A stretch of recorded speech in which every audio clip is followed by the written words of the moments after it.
And in fact, this will help generate things that will help for other things, won't it, when it comes right down to it? Exactly, Yeah. Bob. And that's one of the things the state recognized, that, you know, this area, if it was able to generate 500,000 over that 25-year period, it would generate a lot more than that. Yeah. And same with our partners, you know, they'll benefit from it too. They're giving us a portion of their tax revenues, but certainly we're anticipating that it will generate much more than what we need to pay this debt service. Marie, as we've talked about partnerships, a question that's come up to me several times, and as you know, our city council they didn't just blindly go into this. They asked a lot of questions. They really wanted to be sure that this was good business for the citizens, and so we've had a chance to think about and hear all these questions and answer them. But isn't one of the big ones we got have to do with what happens?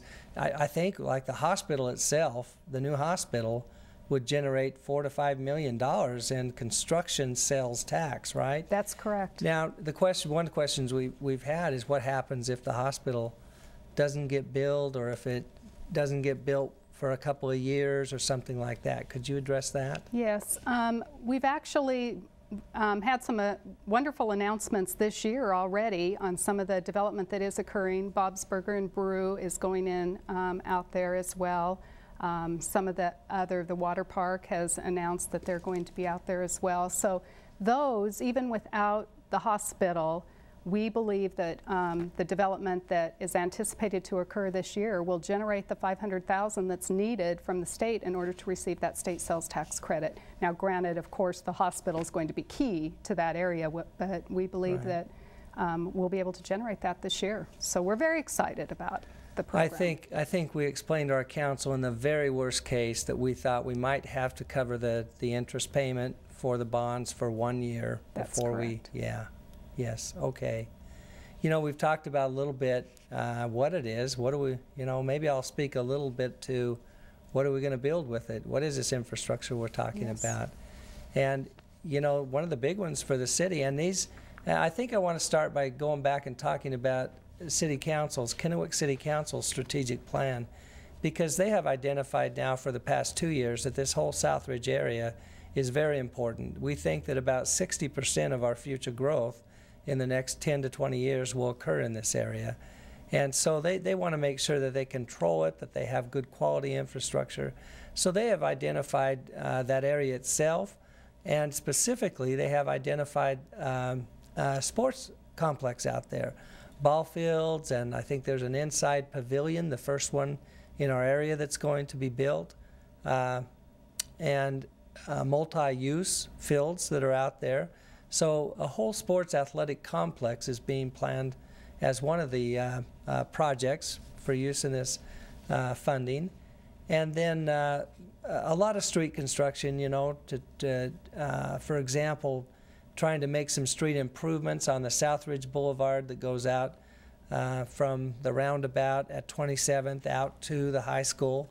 And then some of the new streets that are some major collector streets in and around the hospital. One of the things that's really exciting from an engineer, you know, I'm an engineer by trade for the city, and it's getting Hildebrand Road built, at least 2 lanes, so that we can build it all the way across this Southridge sub-area plan. This is almost a couple miles worth, a little over mile to 2 of road that'll be built. That'll help generate developers that have been involved in planning for 5 to 6 years out there to be able to have a way to begin their development of rooftops, of some commercial businesses that they're talking about.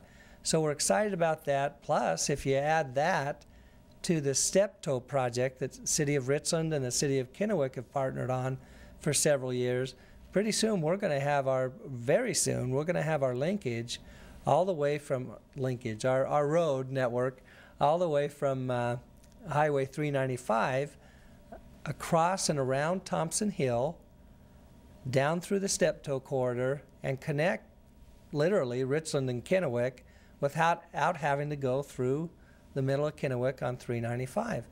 And that is very important in terms of what it means to accelerating growth. So that Hildebrand Road is a real important part of this too. So have we talked a little bit about the about how the bonds will be paid. I think you spoke to it a little bit. I did. I think we addressed that. It's going to be about $860,000 a year for 25 years, and we anticipate $500,000 will come from that state sales tax credit, about $150,000 from our partners that have so graciously agreed to partner with us on this, and then the other $200,000 we're anticipating will come from our state, the City of Kennewick's sales and property tax from new development out there. So excited about that.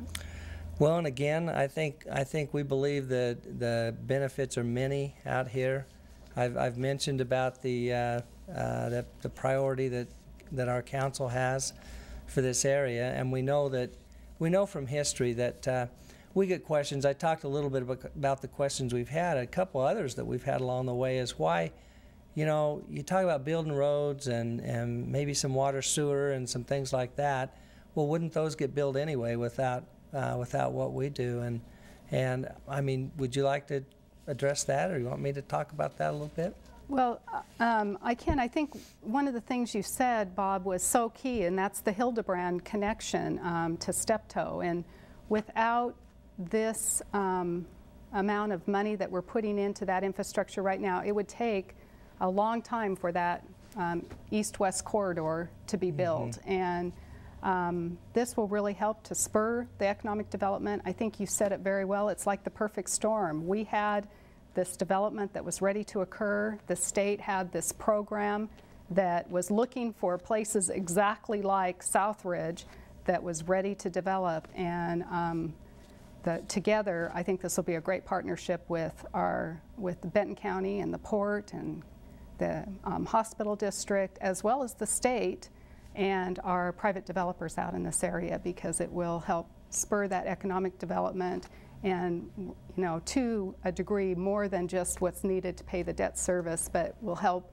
hopefully to look at some of the other opportunity centers that our council has identified as large priorities for the city. So I guess, you know, the way we summarize this is to say we're putting people to work, new jobs, we're growing business in a controlled fashion that meets the quality of life that's been planned out in this area.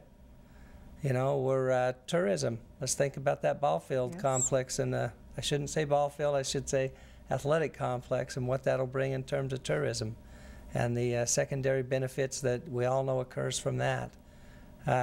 You know, and we're doing this all in a way that pays for itself and generates additional monies to even do more in this area or other areas of the city. That's why we let off by saying we're pretty excited and blessed to be having been chosen for this, and so pretty good deal for Kennewick citizens and good for the city. It's great.